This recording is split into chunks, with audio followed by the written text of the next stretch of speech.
ओम श्रीमद्देवोदाय नमः। श्रीशैलेशदयापात्रं दीपक्त्यादिगुणार्णवं हरियेन्द्रप्रवणं वन्दे रम्यजामातरं मुनिं लक्ष्मीनाथसमारम्भां नादयामुनमध्यमाम् अस्मदाचार्यपर्यन्तां वन्दे गुरुपरम्परां कर्कटे पूर्वभक्पुण्यां दुरहीकाननोद्भवां पाण्डे विश्वम्भरां गोदां वन्दे श्रीरङ्गनायकीयं गरुडाय नमस्तुभ्यं नमस्ते पक्षिणां पते नभोगमादिराजाय सुपर्णाय नमो नमः। रामानुजपदाम्बोज संसदं गुणवारिणं दयाबालमुनिं वन्दे वेदान्तपरिनिष्ठितं श्रीकौशिकान्वयसुधाम्बुधिपूर्णचन्द्रं श्रीवेङ्कटार्यपदभङ्गजभङ्गराजं श्रीकृष्णवेदनूजं तदवाप्तबोधं श्रीराघवार्य गुरुवन्वहमाश्रयामि। श्रीमद्देवोदायनमः। 14வது பாசுரம். இதனுடைய கருத்து என்ன அப்படின்னாக்க, பக்தர்களா ஒன்று கூடி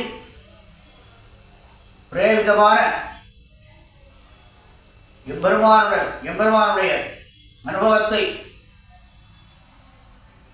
கூடி நாம் பக்தியுடன் பாடி எம்பெருமானை நாம் எப்படி அனுபவிக்க வேண்டும் என்பதை பற்றி விசேஷமாக தெரிவித்தார்.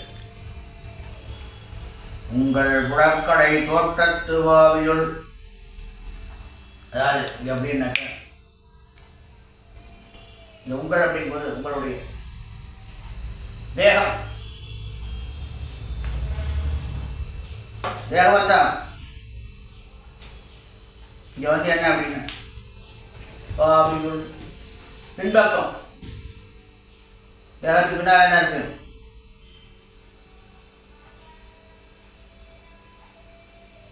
ஹிருதயம், ஆத்மா. தேகத்துக்கு பின்னாலே ஹிருதயம். அந்த ஹிருதயம் வந்து கரெக்டாக வந்து உங்கள் புறக்கடை.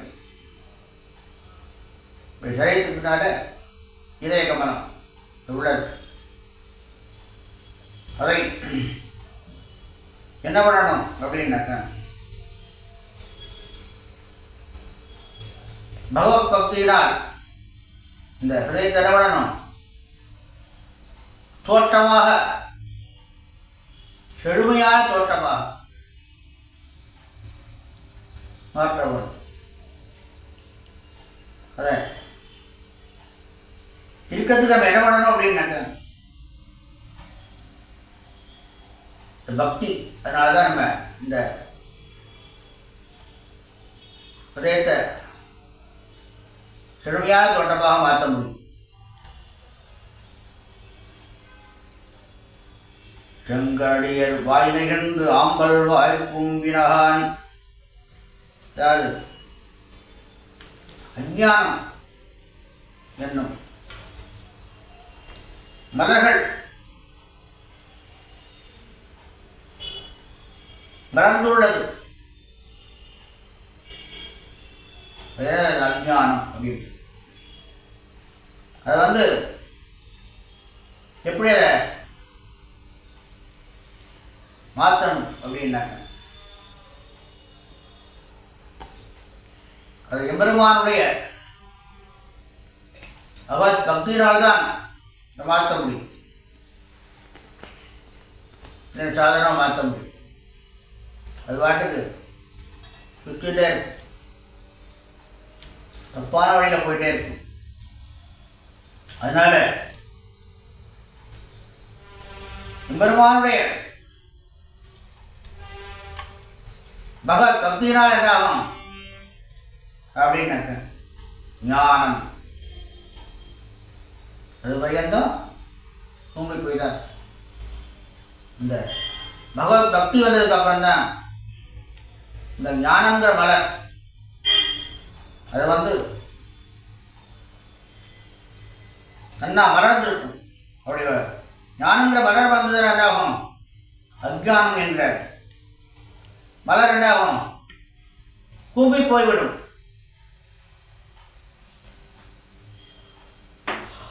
ஆம்பல்வாய் கும்பினான் தான் சொல்றேன் வேற ஒன்று. அதனால நான் பக்தியினால்தான் முடியும், வேற ஒன்றாலும் முடியாது.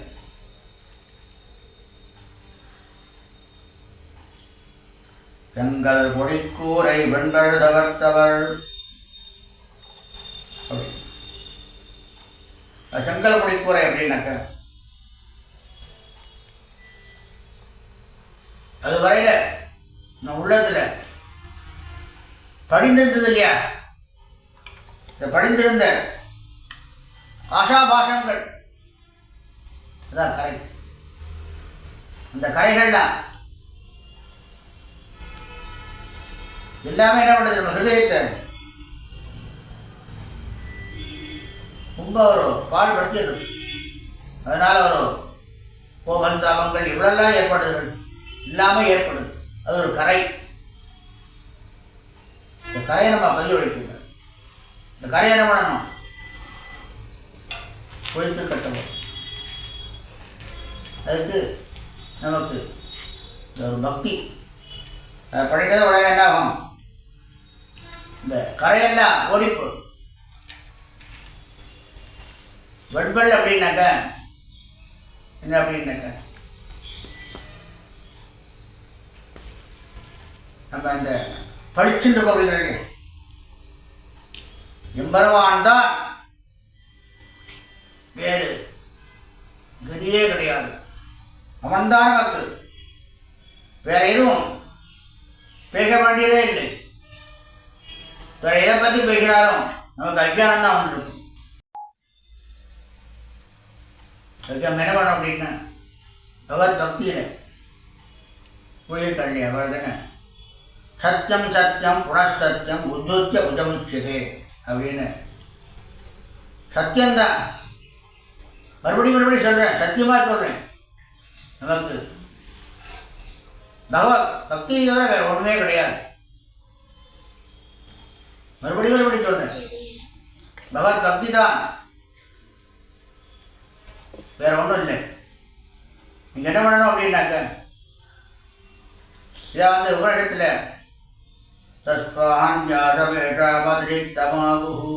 அப்படின்னு உபநிஷம் சொல்றது. எம்பெருமான் தான் திடீர்னு வேற எதுவுமே இது போகாது.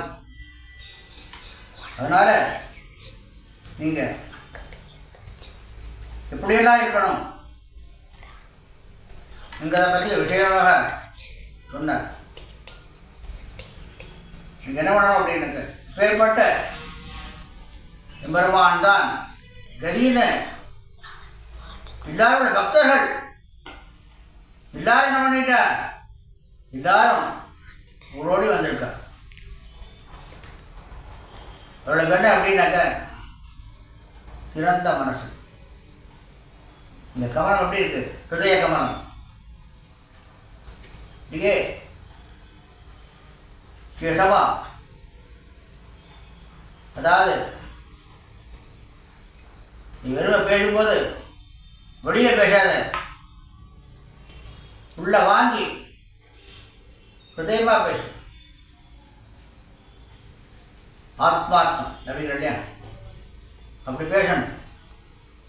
வெளியே பேசிட்டு நம்ம உள்ள இது பண்ணக்கூடாது. அது மாதிரி பேசக்கூடிய சொல்லக்கூடிய இந்த பக்தர்களும் இங்க இருக்க தங்கள் திருக்கோயில் சங்கிடுவான் போதந்தார்.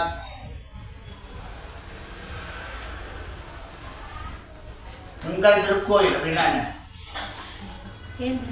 எங்களுடைய அவர்களுடைய திருக்கோயில்கள் என்ன விசேஷமா இருக்கும். ஹிருதய கோலமான இந்த கோயில பார்வை ஹிருதய கமலத்தை திறந்து வந்திருக்கா. பக்தியோ பக்தி தான் அப்படின்னு வேற இதுலே இல்லை. என்ன பண்ற, இங்க உட்காந்து எல்லாரும் வந்துட்டா. நீங்க எல்லாரும் என்ன பண்ணணும், அம்மா என்ன சொல்ற, எங்களை உண்ணம் எழுப்புவான் வாய் பேசும். என்ன சொன்ன? வாங்கோ எல்லாரையும் வந்து கூப்பிடணும். நான் வந்து கூப்பிடுறேங்கிறாப்புல நீங்க இல்லை சொன்னேன். நீங்க என்ன பண்றீங்க? எம்பெருமானுடைய பகவத் அனுபவத்தில் அதிலேயே ஈடுபட்டிருக்கே. நாங்க எல்லாரும் வந்திருக்கோம். வாங்கோ. என்ன பண்ணணும்? நீங்க வாங்க. நீங்க தனியாகவே பண்ண போறாங்க. நீங்க என்ன பண்ணணும்? நங்காய் எழுந்திராய். நங்காய் அப்படிங்கிறது வந்து இந்த பாட்டில் வந்து பிள்ளாய் பிள்ளாய்னு அழைச்ச அதான் குழந்தை. பொதுவாக வந்து வெளியில் வந்து பேசும்போது நம்ம வந்து மாமி அப்படின்னு வேலை சொல்லி கூப்பிடுவோம். அதே பெரியவாழ்ந்து என்ன கூப்பிடுவோம்? அம்மாங்க விசேஷமான. அதே போல பிள்ளாய் பிள்ளாய் நங்காய் எம்பெருமானுடைய குணானுபவத்திலே ஈடுபட்டவர். எம்பெருமானுடைய பரிபூர்ணமான அனுகிரகம் பெற்றது. நீங்க எழுந்திருங்கோ. உங்க ஹிருதய கவனத்தை எழுப்பி உங்களுக்கு எல்லாரையும் குஷிப்படுத்துங்க.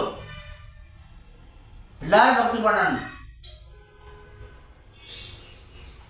நாராதானாவுடையாய் நம்ம எழுந்து எம்பெருமானுடைய பகவத் பக்தி பண்ண வேண்டும். எல்லாரும் எம்பெருமானை வாயால் பாட வேண்டும்.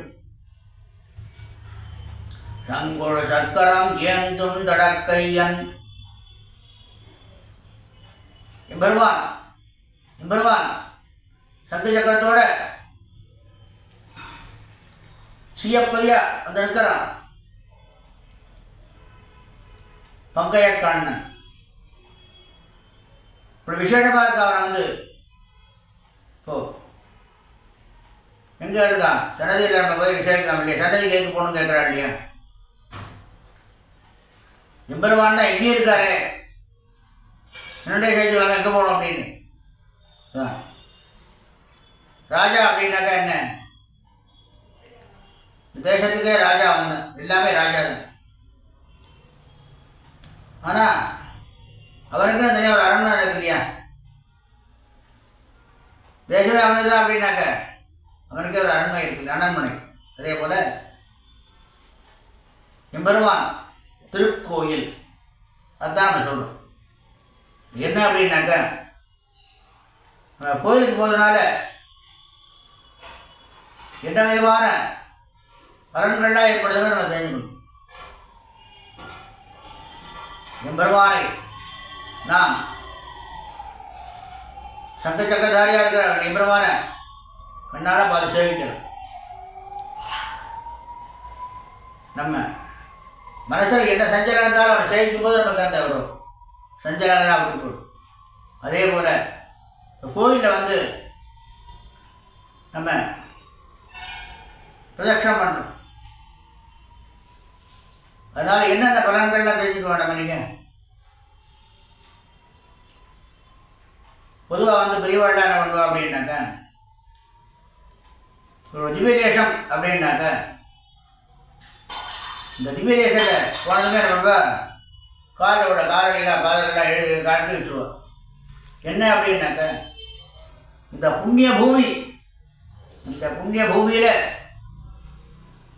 நம்ம காலடி பட்டது அப்படின்னாக்க நீங்க பொதுவாகவே பார்க்கலாம். காலை ஊர்ல என்ன பார்க்கறனாக்க தலையில ஒரு சொற்கு ஒரு விசேஷமான ஒரு நம்ம வந்து பொதுவாகவே சொல்லுவேன். முன்னாலாம் சொல்லுவேன், ஏய் கால் வலி, இடுப்பு வலி, உடம்பு வலி எல்லாம் ஒண்ணுமே வராது. நீ ஆண்டா கோயில போய் பெரிய பிரகாரத்துல 3 பிரதட்சணம் பண்ணிட்டு வா, உனக்கு இடுப்பு வலி எதுவுமே வராது உனக்கு அப்படின்பா. வந்து கால் சொல்றா இல்லையா? அது என்ன அப்படின்னா அந்த கால் வந்து அந்த காலில் எழுதி எடுக்கும்போது கோயில் இது இருக்கு இல்லையா, தரை இருக்கு இல்லையா, கற்களாலான ஒரு தரை. இப்போ அக்குபஞ்சர் வைத்தியெல்லாம் சொல்கிறோம் இல்லையா, அந்த வைத்தியமே தேவை. நான் வந்து பெருமான் சன்னதியில் போய் இந்த பெரிய பிராகத்தை ஒரு நிச்சயம் ஒரு 3 பிரதட்சணம் பண்ணிட்டு வந்தாலே போதும்.